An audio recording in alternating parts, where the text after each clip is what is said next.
আসসালামু আলাইকুম। আশা কৰোঁ আপোনালোকে সকলো ভালে আছে। আপোনালোকৰ দুৱাত আৰু আল্লাহৰ ৰহমতত ময়ো ভাল আছোঁ।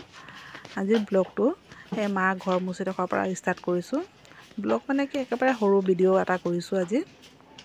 আৰু আজি মায়ে মানে ঘৰখন মুচি আছে। মায়ে একদম ভালকৈ মুচিম বুলি নিজে।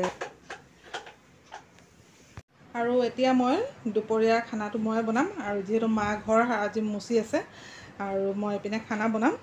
আজি মাছ আনিছে, মাছ দি আৰু মূলা দি কিনে বনাম, আৰু শাকৰ ভাজি এটা বনাম। ইমানখিনিয়ে আজি কৰিম, তো চাই থাকক ব্লগটো। আৰু ইফালে এয়া মায়ে ঘৰ মুচি আছে, আৰু ইয়াতে মই এতিয়া মূলাখিনি ধুই থৈছোঁ।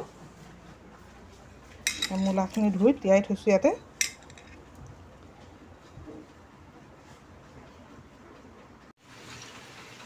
আৰু ইয়াতে এয়া মূলা তৰকাৰী বনোৱা হৈ আছে, আৰু এয়া মাছখিনি ভাজি কিনে ইয়াত থলোঁ।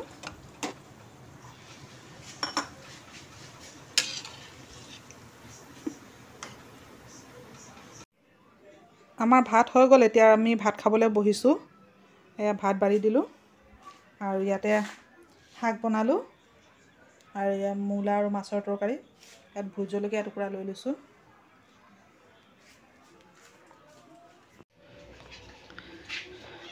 আৰু এতিয়া ৰাতি হৈছে, ৰাতিৰ খানাটো মায়ে বনাই আছে। এয়া ইয়াতে ভাত বনাইছে, আৰু ইয়াত তৰকাৰী বনাই আছে। আৰু এইফালে আমাৰ এই মেকুৰীটো দেখিছে নহয়, কান্দি আছে, তাক খাব দিব লাগে এতিয়া।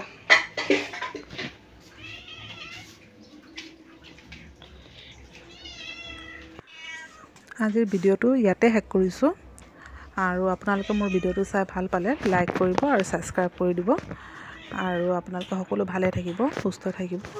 শুভৰাত্ৰি।